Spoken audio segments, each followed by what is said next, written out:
Sekarang ini banyak sekali ulama dalam definisi kita di Indonesia ini. Yang demo-demo ulama. Apa ceritanya orang teriak-teriak di jalan jadi ulama? Kalau mau menasihati pemerintah, kalau dia ulama punya ilmu, Rasulullah SAW bersabda, "Man kana indahu nasihatun lidhi sultan, fala yubdiha alaniya, wal ya'khudh biyadihi, wal yansahhu sirra, fa in qabila minhu fadak, wa illa faqad addama alaihi." Siapa yang punya nasihat kepada pemerintah, jangan dia sampaikan terang-terangan. Dia pegang tangan pemerintah itu. Dia nasihati rahasia. Kalau diterima oleh si pemerintah, itu yang diinginkan. Tidak diterima, dia sudah tunaikan tanggung jawabnya. Wahai orang-orang yang beriman, taati Allah, taati Rasul, dan ulil amri di antara kalian. Akan tetapi apabila ia menjadi pemimpin, dan tentunya dengan cara yang tidak sesuai syariat, tetap Rasulullah mengatakan, wa in ta'ammara alaikum abdun habasyai, walaupun kalian dipimpin oleh hamba sahaya Ethiopia. Jangankan Pak Jokowi, jangankan Pak SBY dan lain sebelum yang pernah jadi presiden di Indonesia, Fir'aun saja yang demi Allah mereka nggak sejahat Fir'aun. Fir'aun saja diperintahkan Nabi Musa dengan Harun, idhaba ila Fir'aun innahu togo, faqula lahu qawlan layyina. Yang gak boleh anak laki lahir main potong aja. Fir'aun lebih dari Rohingya loh. Suruh datang ke Fir'aun, katakan perkataan yang lembut. Idza ra'aita rajulan yasubbul hakim fa'lam annahu sahibu hawa. Kalau engkau melihat ada orang yang mencela pemimpinnya, menjelek-jelekan pemimpinnya, ketahuilah kalau dia itu pengikut hawa nafsunya. Dan tanyakan kepada dia, apa setiap kali engkau mencela pemimpinmu kau dapat pahala? Dapat pahala enggak kalau kita menjelekkan pemimpin kita? Kalau dapat pahala kita cela, enggak dapat pahala. Pertanyaan kedua, kalau kau doakan pemimpinmu, kau dapat pahala enggak? Dapat, Masya Allah. Oke, pertanyaan yang selanjutnya, kalau kau celah pemimpinmu, pemimpinmu berubah enggak? Enggak berubah. Kalau kau doakan pemimpinmu, bisa enggak Allah merubah pemimpinmu? Bisa. Terus kenapa kau tidak doakan pemimpinmu? Man akrama sultanallahi fil ard akramahullah.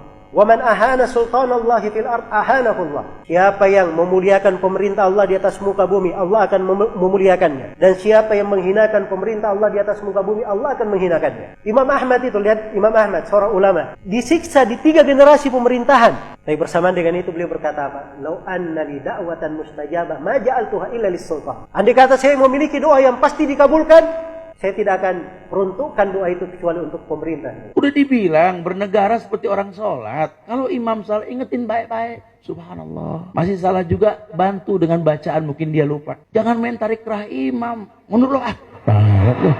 Nggak beres sholat kita urusannya kalau begitu.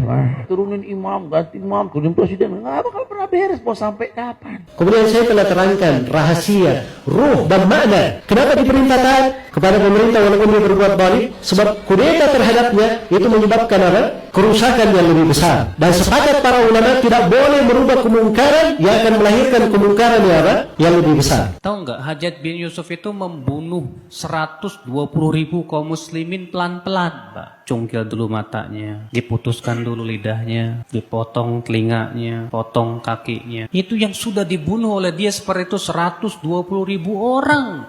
Di antaranya sebagian sahabat dan sebagian ulama tabi'in. Mendengar orang berdoa, ya Allah, binasakanlah Hajjaj bin Yusuf. Kata Al-Hasan Al-Basri, kamu jangan doa seperti itu. Aku khawatir, kata beliau, kalau Allah kabulkan doamu dan Hajjaj pun binasa, ternyata penggantinya dia kera dan babi. Katakanlah, kamu mengatakan bahwa Hajjaj bin Yusuf itu kejam. Memang dia kejam, betul. Dan kamu berdoa kepada Allah supaya Allah binasakan dia. Kamu yakin penggantinya lebih baik? Mungkin sezalim-zalim pemerintah yang ada di belakang ini tengah umat. Tidak ada yang sezalim Fir'aun. Saya mau tanya, dalam Al-Quran pernah dikisahkan Nabi Musa dan Bani Israel demo Fir'aun? Fir'aun dan bala tentaranya dibinasakan. Sebab kebinasaannya satu amalan Bani Israel yang mereka lakukan. Allah berfirman dalam Al-Quran di surah Al-A'raf, kami wariskan bumi dari timur hingga baratnya, bumi yang diberkahi, kepada kaum yang tadinya tertindas di atas muka bumi, dan telah sempurna kalimat Allah yang maha indah untuk Bani Israel disebabkan karena kesabaran mereka. Mereka hanya punya sabar. Perintah untuk taat kepada pemerintah muslim walaupun dia zalim,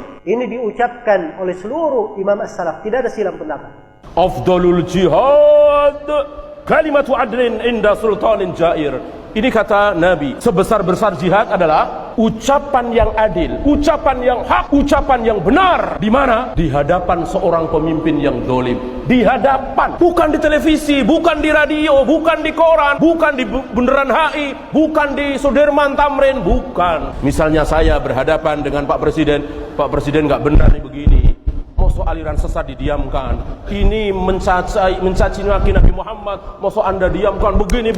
Saya berdua dengan presiden, bukan di televisi, bukan di radio, di mimbar nggak boleh, di jalanan apalagi. Itu cara Yahudi. Tentu teman-teman sekalian yang menasihati pemimpin, orang yang bisa sampai suaranya ke pemimpin itu. Kalau antum mau nasihatin seseorang, cari misalnya seorang pemimpin perusahaan. Contoh saja dulu, kita cari siapa pegawai perusahaannya yang bisa menyampaikan kata-kata itu. Atau siapa kira-kira orang yang bisa sampai suaranya. Kecuali kalau kita memang langsung didengar, alhamdulillah. Pemimpin ini mendengarkan aspirasinya atau penyampaian dan keluhannya masyarakat, baguslah, gitu kan. Nggak ada masalah. Tapi kalau tidak, maka cukup dengan doa. Kita doakan saja.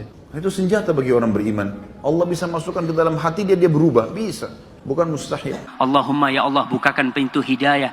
Jagalah Bapak Jokowi dan seluruh jajarannya. Jaga mereka dari segala mara bahaya. Berikan petunjukmu, berikan hidayahmu ya Allah. Semoga mereka bisa membawa negeri ini kepada negeri yang baldatun thayyibatun rabbun ghafur. Katakan doa itu, dapat pahala dan Allah bisa. Doakan presiden kita, doakan wakil presiden kita, doakan gubernur kita, doakan. Semoga Allah berikan hidayah. Suatu negara, rakyatnya 200 juta, kemudian presidennya adil, membahagiakan 200 juta orang, betapa banyak pahala yang dia dapatkan. Beliau berkata, jika seorang pemimpin bersungguh-sungguh berisyihad untuk memperbaiki agama rakyat dan untuk memperbaiki dunia rakyat, dia perhatikan dua-duanya. Jika dia sudah bersungguh-sungguh untuk perbaiki, sebisa mungkin, berhasil atau tidak berhasil urusan Allah. Tapi dia berusaha sebisa mungkin, kata Ibnu Taimiyah rahimahullah, fa innahu afdalu ahli zamani. Dia adalah orang yang paling afdal di zamannya. Di negara-negara Islam, kezaliman ul amri disebabkan karena kezaliman rakyatnya. Allah berfirman dalam surah Al-An'am, demikian kami jadikan penguasa-penguasa orang yang zalim disebabkan kezaliman sebagian dari mereka dengan apa yang mereka usahakan. Tidak mungkin pada masa kita sekarang ini pemimpinnya seperti Umar bin Abdul Aziz atau seperti Muawiyah bin Abi Sufyan, tidak mungkin. Atau seperti Umar bin Khattab, tidak mungkin. Kalau rakyatnya zalim, maka pemimpinnya pun zalim. Kalau rakyatnya berbuat maksiat, pemimpinnya pun demikian. Kalau rakyatnya melalaikan salat, pemimpinnya pun demikian juga. Menghilangkan kezaliman penguasa yang ada di negara-negara Islam, yang pertama kewajiban kaum muslimin apa? Yang pertama, taubat kepada Allah. Kalau penguasa itu berbuat dosa, kita pun banyak berbuat dosa dan maksiat kepada Allah. Kita wajib taubat. Yang kedua, membersihkan diri kita